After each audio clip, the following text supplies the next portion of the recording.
आज अपने टॉपिक चल रहा था ना, क्या चल रहा था? सीसीई चल रहा था ना, सीसी चल रहा था ना, सतत एवं व्यापक मूल्यांकन।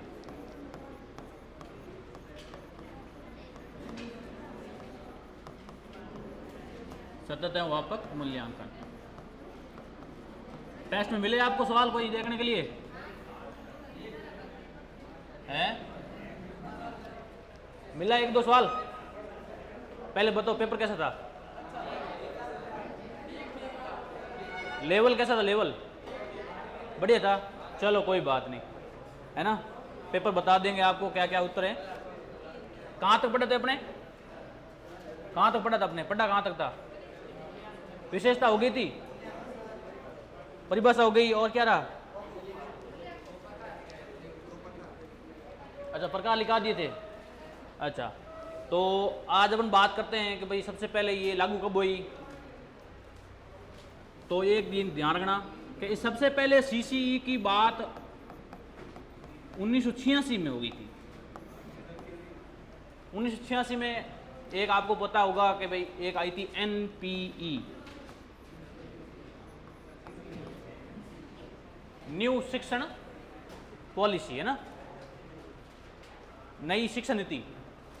जैसे अभी वर्तमान में कौन सी एनपी चल रही है पता आपको? वर्तमान में कौन चल रही है? 2020 चल रही है। वर्तमान में एनपी कौन चल रही है? 2020। लिखो मत, एक बार समझा रहा हूं मैं आपको, पहले इधर ध्यान दो मेरे सामने। वर्तमान में नई शिक्षा नीति कब लागू हुई? 2020 में। और जब सीसी लागू हुआ उस टाइम नई शिक्षा नीति लागू हुई थी 1986, उस टाइम की बात है। तो उस टाइम क्या हुआ कि लोगों की कमेटियां बनी और कमेटियों में लोगों ने कहा कि भाई इस व्यापक एवं सतत मूल्यांकन को क्या है, स्कूली स्तर पर लाएं। तो कैसे लाएंगे स्कूल स्तर पर? तो उन्होंने कहा कि सबसे पहले तो क्या करें, पहली से लेकर 5वीं क्लास तक इसको आजमाएं कि भाई बच्चों पर कैसे लागू होता है। इसके बारे में तो आपको पढ़ लिया था। मूल्यांकन करना मतलब क्या है कि बच्चों का स्तर में सुधार करें, शिक्षण में वृद्धि करें। कैसे करेंगे? तो उन्होंने अलग अलग कमेटियों से राय ली। तो किसी ने बताया कि बच्चों को खेल में पढ़ाएं, खेल खेल के सिखाएं। अभी सर ने आपको बताया था ना किंडर गार्डन, तो एक साइकोलॉजी में होती है किंडर गार्डन विधि, जिसके प्रवक्ता होते हैं फ्रोबेल, लिखा हुआ था ना आपके, है नहीं? तो उनमें क्या बताया जाता कि बच्चों को पहले खिलाओ, खेल खेल में सिखाओ, है नहीं? स्कूल में देखते हो ऐसे, है ना, ग्राउंड पे लिखा होता है 1 2 3 4 ऐसे लिखा होता है, और बच्चे को खड़ा करते हैं, बेटा खड़ा हो, बता 10 नंबर कौन सा है? तो बच्चा दौड़ के जाता है, सर ये वाला 10 नंबर है। बता 2 नंबर कौन सा है? तो वहाँ पे जाकर खड़ा हो जाता बच्चा, सर ये नंबर 2 है। तो वो खेल भी रहा है और सीख भी रहा है कि नहीं? तो ऐसे ही बहुत सारे अलग अलग वैज्ञानिकों ने, बहुत सारे अलग दार्शनिकों ने अलग अलग चीज़ें बताई कि भाई कैसे अपन इस स्कूल स्तर पर डालें। तो सबसे पहले इसको स्कूल स्तर पर डाला गया था 2010 में। कब? 2010। और सत्र था 2010-11 सत्र था, है नहीं? उसमें डाला गया था। 2 जिले लिए गए थे। कौन कौन से 2 जिले थे? एक तो था आपका अलवर, एक था आपका जयपुर। 2 जिलों के स्कूलों को लिया गया था सबसे पहले। अलवर की 40 स्कूलें थी और जयपुर की 20 स्कूलें थी। टोटल कितनी थी? 60 स्कूलों। सबसे पहले 60 स्कूलों में इसको लागू किया गया कि भाई इस पर क्या प्रभाव पड़ता है। तो उन्होंने कमेटी ने पाया कि भाई इसमें तो बच्चों में शिक्षण की क्या हो रही है, वृद्धि हो रही है, बच्चे रुचि ले रहे हैं पढ़ने में, है ना। तो फिर क्या किया? 2010 के बाद में फिर आई अपने द्वितीय, इसे कहते हैं प्रथम चरण।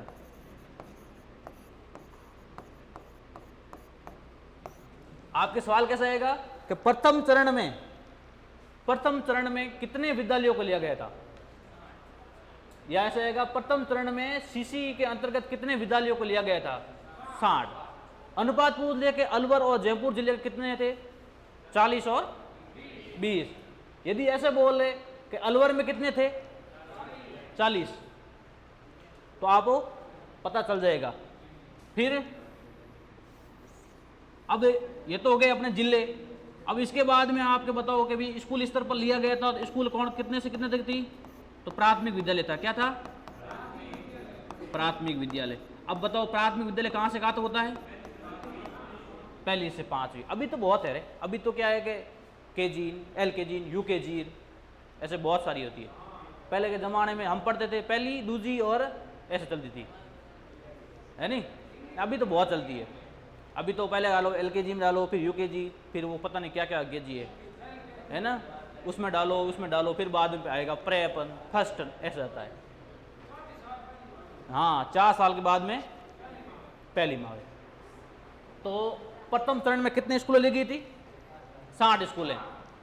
मतलब परीक्षण किया गया पहले कि भाई बच्चों पर क्या क्या प्रभाव पड़ते हैं। फिर दूसरी नीति आई थी अपने, दूसरा चरण कौन सा था? दूसरा चरण कब आया? दूसरा चरण पिछली बार पढ़ा था किसी ने? ये CC पढ़ा था किसी ने पहले? पिछली बार एग्जाम तो दिया होगा ना पिछली बार किसी ने? फर्स्ट टाइम दे रहे हो सब? कोई था ही नहीं है? दूसरा चरण आया था 2012-13 में। मेरे हिसाब से आप में से तो कुछ के जन्म हुआ था 12-13 मेरे हिसाब से, 10-11 में नहीं हुआ? क्या बात कर रहे हो? मैं सोच रहा था कोई है 12-13 का, नहीं है। चलो एक चीज मेरे को बताओ, आपको है ना ये, इस पे आज क्वेश्चन पूछ लेता हूं। बच्चे की स्कूल में एंट्री कितने सालों में हो जाते हैं?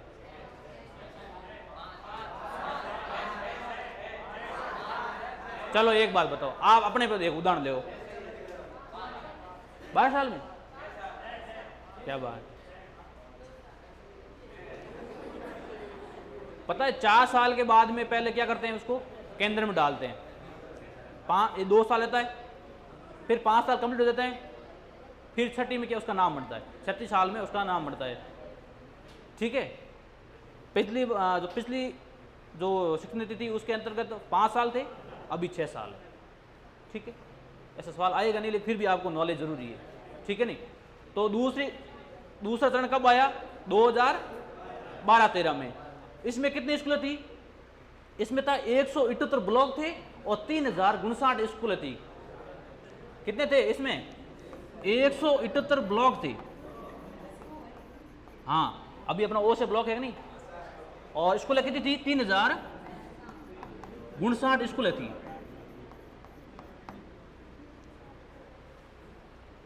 इसमें अच्छा परफॉर्मेंस हुआ पहले चरण में।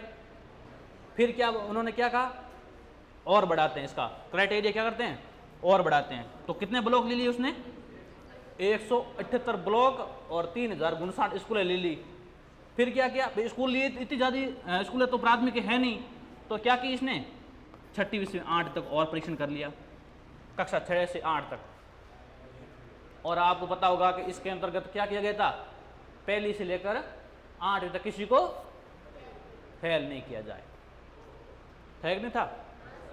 इसके अंतर्गत नई शिक्षण नीति के अंतर्गत, नई शिक्षा नीति NP 2013 के अंतर्गत बताएगा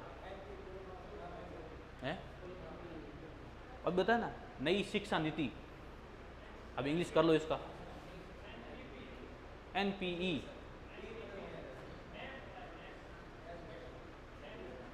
नहीं पता है? NEP होता है। चलो कोई नहीं, लिख देता।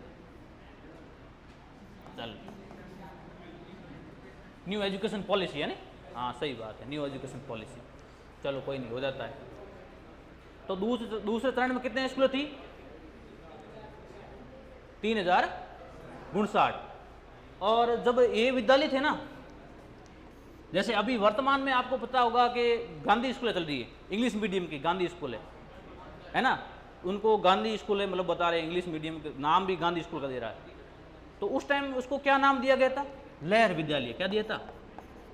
लहर विद्यालय। इन स्कूलों का नाम क्या था? लहर विद्यालय। कितनी स्कूलें थी? 3059। ये लिखो पहले तो।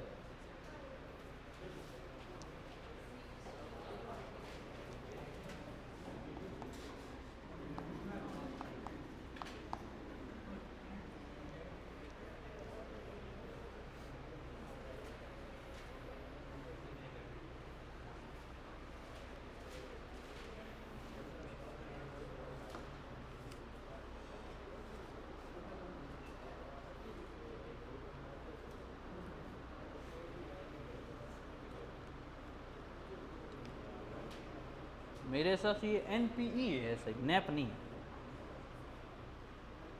चेक कर लेते हैं, NP होना चाहिए, NEP है नहीं है।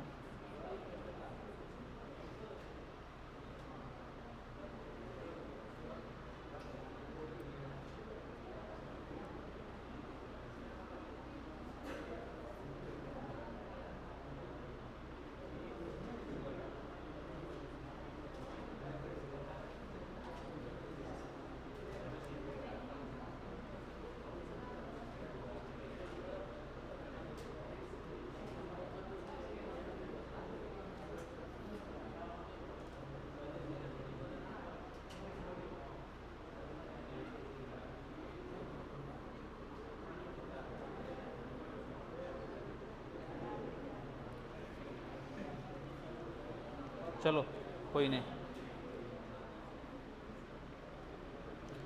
लिख लिया, लिखो तो लिखो।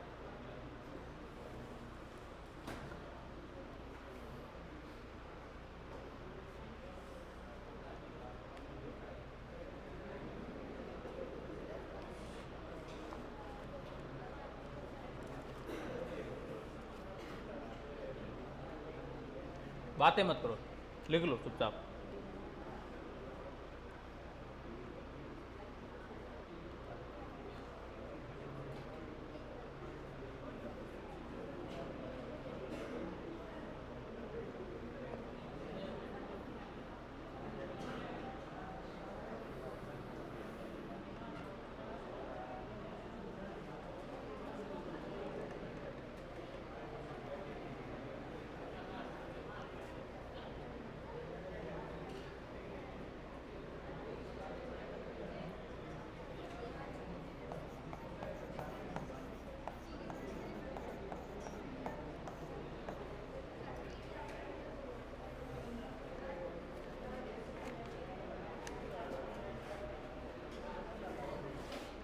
फिर तीसरे चरण में क्या हुआ, 2014-15, इसमें क्या किया गया तीसरे चरण में, स्कूल की और बढ़ाई गई। कितनी बढ़ाई गई, 2500 स्कूल और बढ़ाई गई, 2500 स्कूल। लगभग 20,000 स्कूल हैं वो जो स्कूलों में CC चल रहा है, सतत एवं व्यापक मूल्यांकन चल रहा है उस स्कूलों में, वर्तमान में ये चल रहा है।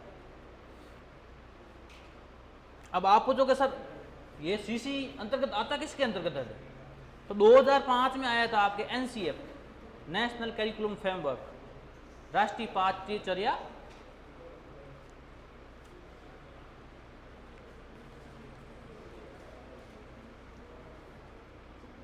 कोई है क्या बात,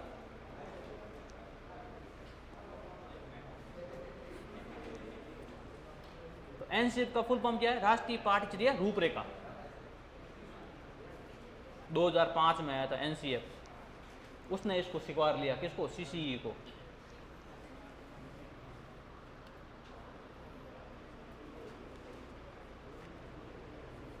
अब आप पूछोगे सर ये करने का कारण क्यों, किस कारण, भाई इसको आप इसको स्कूल स्तर पर यूज किया गया, क्यों किया, किस कारण।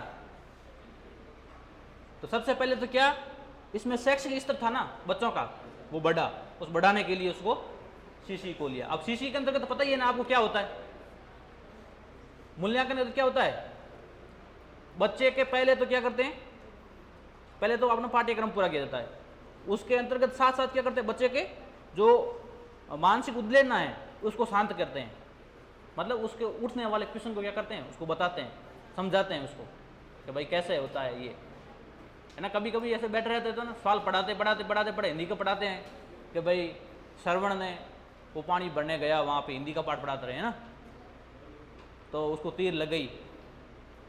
अपने दिमाग में ऐसा आता है यार उसको पता ही था, क्योंकि वो मानते क्या है कि भाई भगवान है वो, है ना, भगवान का रूप मानते हैं, तो उसको पता था तो दूर हट जाता, तो मरता क्यों। रावण इतना महान था, उसको पता था कि मेरी मृत्यु है, इतना पता था तो भाई लड़ने का तरीका भी पता होगा कि भाई ये तीर आएगी, ये मेरे को लगेगी, वो तो अंतर्यामी था। ऐसा आते कि नहीं आते सवाल?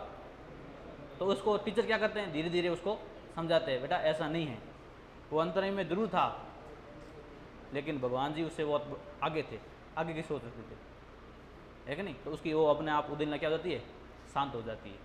तो ऐसे करके स्कूलों में ऐसे ऐसे प्रयोग किए गए जिसके अंतर्गत बच्चों का सर्वांगीण विकास हो, सृजनात्मक का विकास हो, है नहीं, यानी उसकी सारी जो मन की टेंशन है वो स्कूल में ख़त्म हो जाए।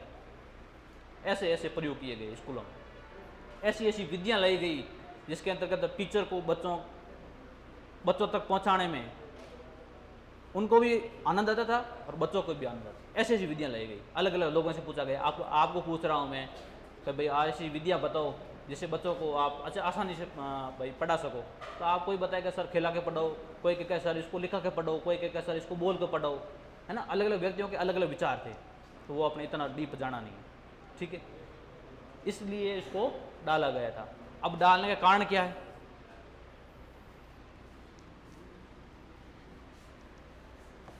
तो सीसी लाने का कारण क्या था?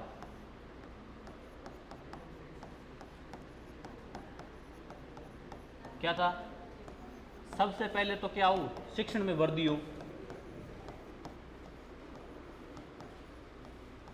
इसलिए लाया कि बच्चों के मानसिक और शारीरिक विकास हो, समझ गए। फिर तो अभी आप स्कूलों में पहले, अभी तो नहीं है, पहले स्कूल में क्या था, बच्चा आता था स्कूल से, बीच में रेस्ट होती थी, बस तो लेना आज है, तो क्या उसकी कमजोरी कहाँ थी? उसके टीचर में कमजोरी थी क्या उसमें बच्चे में कमजोरी थी? अरे उसका ठहराव नहीं था, मतलब वो ठहर नहीं सकता एक जगह, वो चलता रहता यूँ इधर उधर भागता। और हम जब पढ़ते थे उस टाइम प्रवेश भी बहुत अधिक था। क्यों? उसमें प्राइवेट स्कूलें बहुत कम थी लेकिन कम थी, इतना ध्यान नहीं देते थे। उस टाइम शिक्षा नीति अच्छी थी, आज भी अच्छी है लेकिन उस टाइम थोड़ी बढ़िया थी, तो वहाँ प्रवेश बहुत अधिक था। जब ये लागू हुआ सीसी तब प्रवेश बढ़ा, प्रवेश, दूसरा ठहराव, बच्चे के ठहराव और प्रवेश भी बढ़ा, बच्चा का ठहराव हो गया अपने आप, बच्चा स्कूल में रहने लग गया। उसके बाद में बच्चा रोज आने लगा स्कूल में, यानी नियमितता आ गई उस बच्चे में, नियमितता में वृद्धि हुई। सीसी लाने का कारण क्या था कि परिवेश में स्कूल स्तर बढ़े, बच्चों की संख्या बढ़े, बच्चा ज़्यादा से ज़्यादा स्कूल में ठहराव हो और रोज आए, इसके लिए इसको लाया गया था। और क्या था कि भाई टीचर, देखो कई बार हो जाता है ना कि टीचर कुछ और समझना चाहता है, बच्चा कुछ और समझ लेता है नहीं, तो दोनों के क्या है, गुणात्मक परिवर्तन, वो क्या है, प्रॉब्लम है। तो स्टूडेंट और टीचर के मध्य गुणात्मक, स्टूडेंट व टीचर के गुणात्मकता में वृद्धि के लिए भी सीसी लाया गया था। तो ये मुख्य मुख्य बातें थी, आपको मैं बता दी। अब एक और लिख सकते हो आप, है ना, जैसे बच्चे में रुचि बढ़ाने के लिए भी इसमें सीसी को लाया गया कि बच्चे स्कूल स्तर पर क्या करे, वो पढ़ने में क्या करे, रुचि उत्पन्न करे। रुचि में वृद्धि के लिए भी सीसी लाया गया था। मुख्यतः सीसी है ना 1 से 8 क्लास तक ही कार्य करता है, बाकी हालांकि अभी तक तो वर्तमान में 1 से 12 हो गया, है ना, 1 से लेकर 12 तक कर दिया नई शिक्षा पॉलिसी के अंतर्गत। तभी तो देख रहे हो ना, पहले के पेपर उठाओ 12वीं के बोर्ड के, उसमें आपके अबर से तो थे ही नहीं थे। क्यों? उसमें 10 सवाल छोटे छोटे थे, बाकी वाले बड़े आ जाते हैं। अभी क्या कर 10 सवाल से अबर से देते हैं, फिर बाद में छोटे छोटे और देते हैं, यानी पासिंग मार्क्स तो पहले ही दे देते हैं आपको लगभग। यानी बच्चे पे क्या नहीं है, लोड नहीं है अभी हाल फिलहाल वर्तमान में। जो 2020 NAP है उसके अंतर्गत क्या है, बच्चे पर लोड नहीं है, किसी प्रकार का कोई लोड नहीं, पासिंग मार्क्स आराम से ला सकता है। तो ये कार्य कौन कर रहा है? सीसी। लिखो इसको।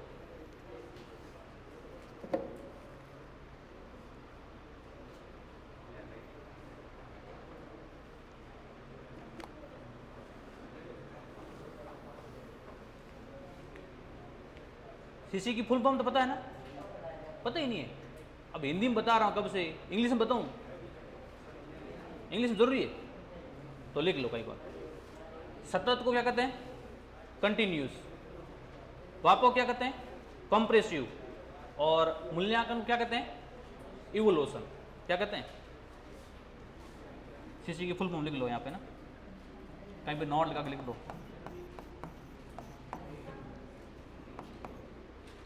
लिखो सीसीई, मैं बोल रहा हूँ कंटिन्यूस एंड कॉम्प्रेसिव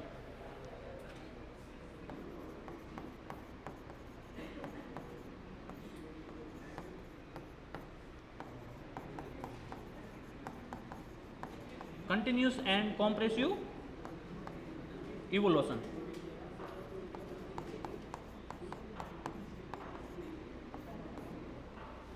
सतत एवं व्यापक मूल्यांकन, ये पहले बताई थी ना मैंने। इसका मतलब यदि मैं इंग्लिश में देता तो आपको सवाल होता ही नहीं है ना। मैंने सोचा बताने की जरूरत नहीं है, सब पता है, पढ़ते होंगे किताब से थोड़ा बहुत। फुल फॉर्म बतानी पड़ रही है। एक दो एनसीएफ की full form.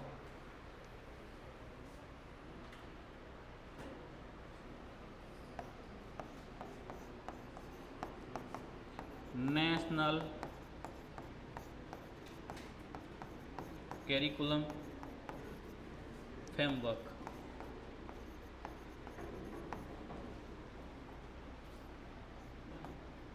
National curriculum framework.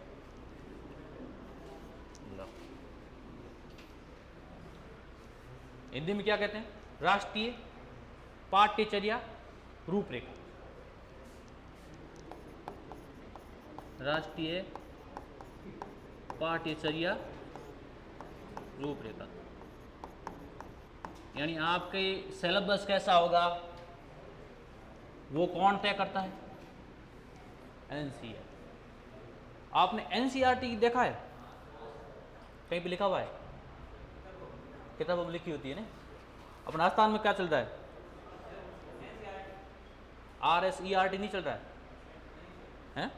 Rajasthan राज्य शैक्षणिक अनुसंधान एवं प्रशिक्षण परिषद। हाँ, बुक तो आती है एनसीईआरटी की ना। चलो कोई बात नहीं।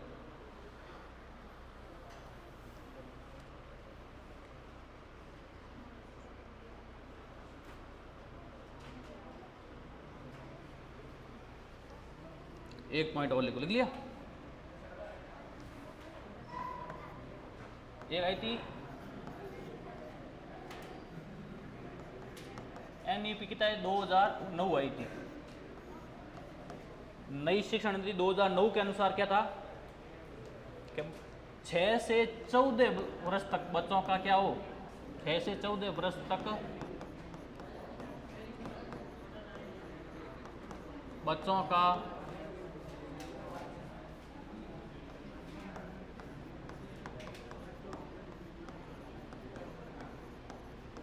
बच्चों को पढ़ाना आवश्यक था। 6 से 14 वर्ष तक, यानी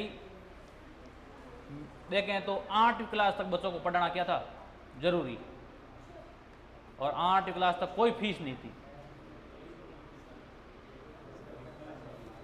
सॉरी, ये है ना RT है ना, राइट टू एजुकेशन कहता है। NP नहीं, RT, sorry, RTE, right to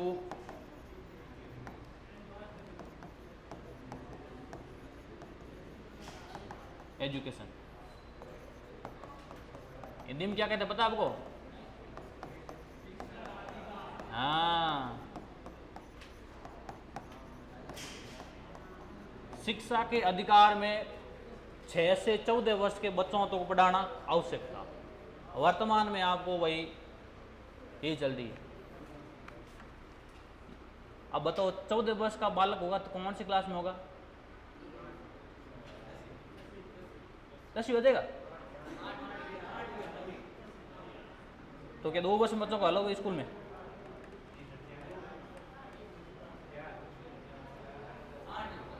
8 तक होगा। ठीक है, ये छोटी छोटी बातें हैं ना, ये मैं ऐसे लिखा रहा हूँ, आपके वैसे भी है ना, कभी पूछ ले कोई तो आपको ध्यान होना चाहिए। अब लिखो सीसीई की विशेषता।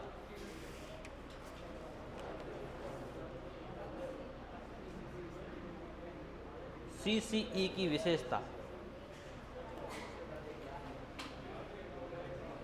अब आप बताओ आपके हिसाब से क्या होनी चाहिए सीसीई की विशेषता। आप हो, आप एक कमेटी बनी हुई है और आप अध्यक्ष हो, आप बताओ, आप खड़ा कहते हैं कि भैया बताओ आपने सीसीई के बारे में विशेषता क्या क्या है, आपने इतना पढ़ा है, विशेषता बताओ सीसीई की, तो क्या बताओगे?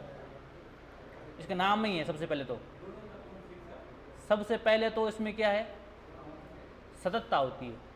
सतत यानी लगातार चलती रहती है। ये बच्चे के जब स्कूल में आता है वहां से लेकर जब स्कूल छोड़ता है तब तक वो चलती रहती है, ये विशेषता है। फिर इसमें मतलब पहले तो क्या करते हैं, बच्चे की समस्या को पता करते हैं। पहले क्या करते हैं,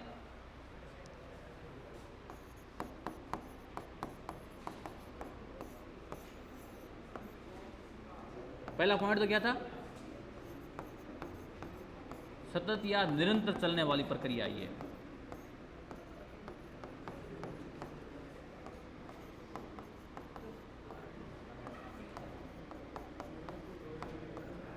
यानी निरंतर चलती रहती है। दूसरा क्या है कि बच्चे में सबसे पहले तो क्या करते हैं, बच्चे का निदान करते हैं। यानी कोई समस्या आ गई, बच्चे के समस्या का पहले निदान किया जाता है। पहले उपचार करें, निदान करें, निदान।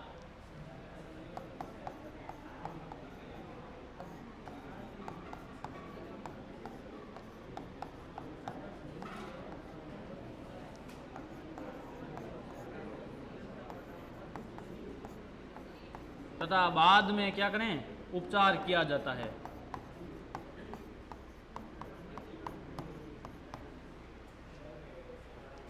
पहले तो बच्चों की क्या करेंगे, समस्या को जानेंगे। निदान का मतलब क्या है, समस्या को जानना, और उपचार का मतलब क्या है, उस समस्या का निपटारा करना है। नहीं, हॉस्पिटल में जाते हैं तो क्या करते हैं, उपचार करते हैं आपको। पहले आप हॉस्पिटल जाते हो, बुखार चढ़ गया, फिर आप क्या करते हैं, स्टेटमेंट लेते हैं, वो क्या हुआ, कैसा ताव आ गई, वो क्या है, निदान कर रहे हैं। फिर जब आपका इंजेक्शन वगैरह देते हैं, वो क्या है, आपका उपचार कर रहे हैं, है ना। लग गई कहीं पे तो पहले कहते हैं कैसे लगी, कैसा कमाड़ी बात तो लाग, फिर क्या, अच्छा लोहे से लगी हुई है तो टिटनेस का टीका दो, टीका देते हैं। फिर क्या होता है, आपका उपचार होता है, पट्टी वगैरह होती कि नहीं होती। तो पहले बच्चे क्या करते हैं, निदान, फिर बाद में उपचार करते हैं। फिर अब देखो, सतत और व्यापक का अर्थ बताओ मेरे को, ये भी इसकी विशेषता है। एक मिनट है, बता दूंगा। सतत व व्यापक का अर्थ, सतत का मतलब क्या होता है, निरंतर, और व्यापक का मतलब क्या है, पीछे पढ़ाया था मैंने। व्यापक का अर्थ क्या अर्थ है, अरे भाई शैक्षिक व शैक्षिक।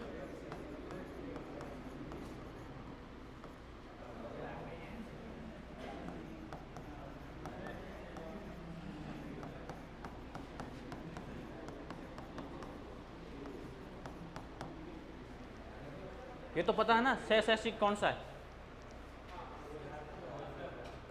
अरे परसों समझाया था ना मैंने। व्यापक का अर्थ क्या बताया, बताया नहीं, वापस फोर गोल है।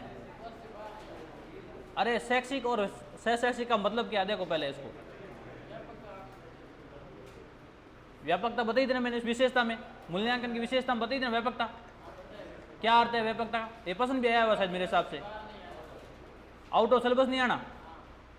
तो सेक्स सेक्सी का मतलब तो क्या है, यानी आप पढ़ाने के साथ साथ आप उसके परिवार से, उसके वातावरण से कोई चीज़ें उठाना जो आपके शैक्षणिक क्षेत्र में क्या करे, आपकी सहायता करे, वो होते हैं शैक्षणिक।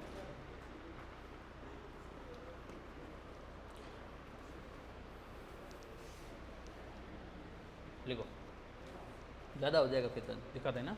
लिखो इसको पहले को।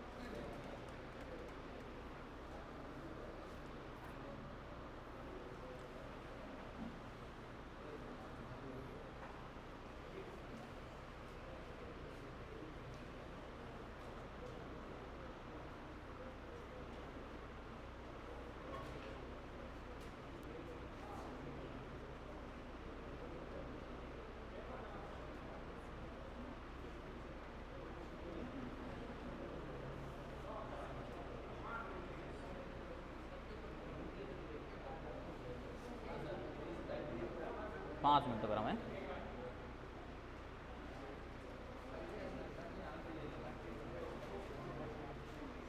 इसमें एक सवाल था ना वो नेता वाला, यदि समूह नहीं मानता है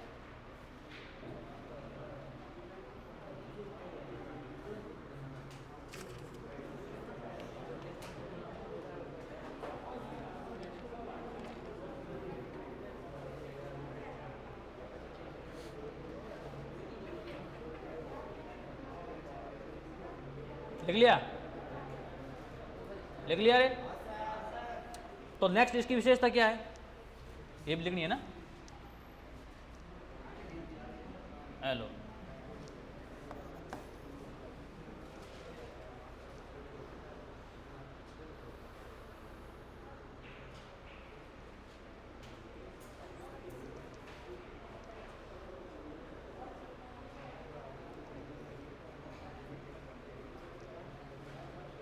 लिख लिया। नेक्स्ट विशेषता है इसकी अधिगम व शिक्षण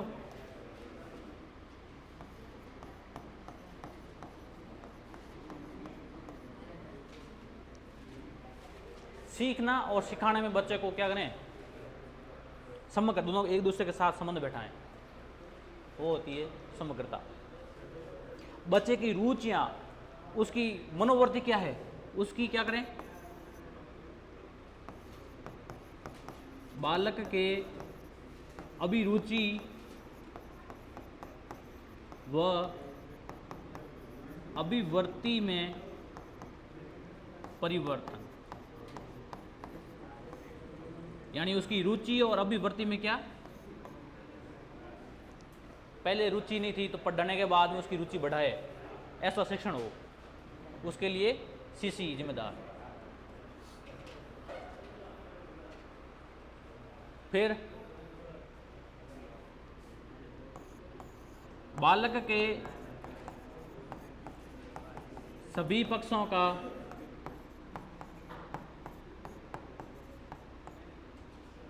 मूल्यांकन,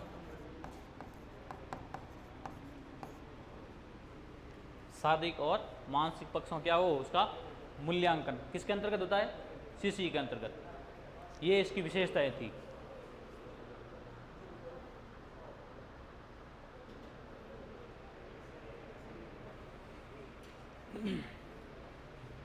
लिख लो इसको।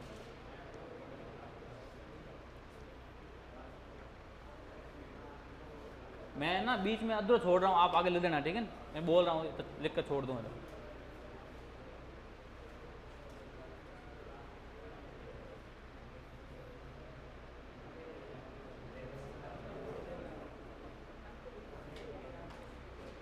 एक होती है सीसी के अंदर शिक्षा की प्रारंभिक जो विधि है, एक लिख दो, नोट लिख दो।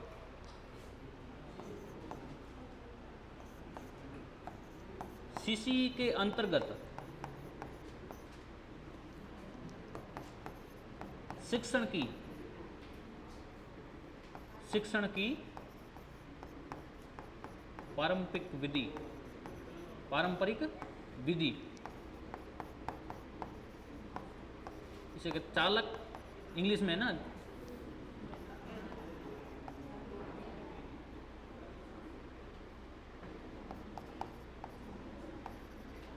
एंड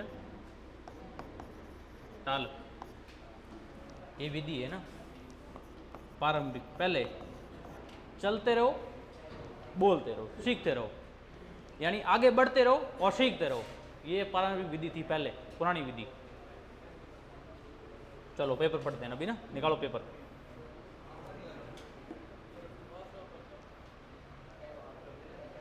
लिख लो पहले इसको।